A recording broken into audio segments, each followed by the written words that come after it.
Sénégal en tant que point focal chargé de coordonner la mise en œuvre du free roaming dans l'espace de la CEDEAO a reçu la demande d'adhésion du Bénin. Et nous avons retenu cet après-midi, après que le secrétaire exécutif de l'autorité de régulation des communications électroniques et de la poste du Bénin ait effectué le déplacement à Dakar, nous avons procédé tout à l'heure à la signature du protocole d'accord sur le free roaming. Après cette signature,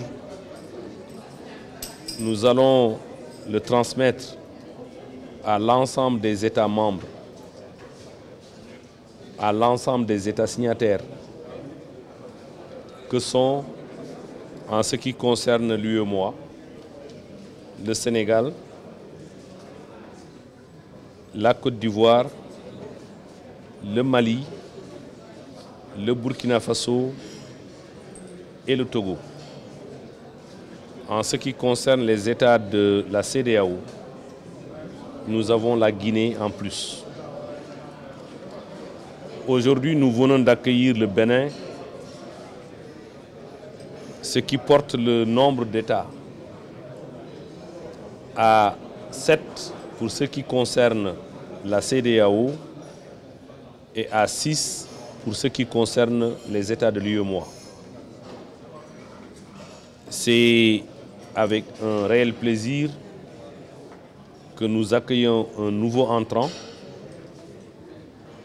qui vient rejoindre le groupe dont j'ai parlé tantôt, avec les conditions du protocole qui s'articule autour de quelques points essentiels. Entre autres, nous avons la réception gratuite des appels entrants, en roaming bien sûr. Nous avons la facturation du roamer au tarif local du pays. Nous avons l'engagement du signataire à lutter efficacement contre la fraude par terminaison et l'engagement du signataire à tout mettre en œuvre pour avoir une identification de ses abonnés de manière exhaustive. Voilà grosso modo les points. Et également, pour certains pays qui ont ce qu'on appelle la surtaxe sur les appels entrants, il a été recommandé que ces pays qui ont la surtaxe des appels entrants puissent lever la surtaxe pour les appels en itinérance, c'est-à-dire dans le cadre du free roaming. Nous avons retenu de maintenir le plafond de la gratuité à 300 minutes. Cette question également pourra être réadressée pour vérifier, pour voir est-ce qu'il ne faut pas mettre le curseur un peu plus haut compte tenu des besoins en communication de nos concitoyens. Mais la première évaluation nous a permis quand même de constater qu'il y a une augmentation significative du trafic en réception en ce qui concerne le roaming de l'ordre de 600 à 700%. Donc c'est important, très important pour nos concitoyens de pouvoir se déplacer librement et effectuer des communications sans être surtaxés.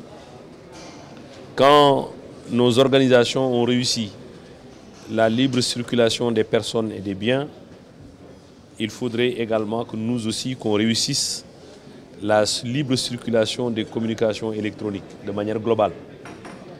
Et cela passe bien entendu par des accords comme celui que nous avons signé cet après-midi avec le Bénin. Et dans les mois et les jours à venir, nous allons continuer les échanges avec les autres pays, même qui sont en dehors de l'espace de l'UEMOA, de la CEDEAO.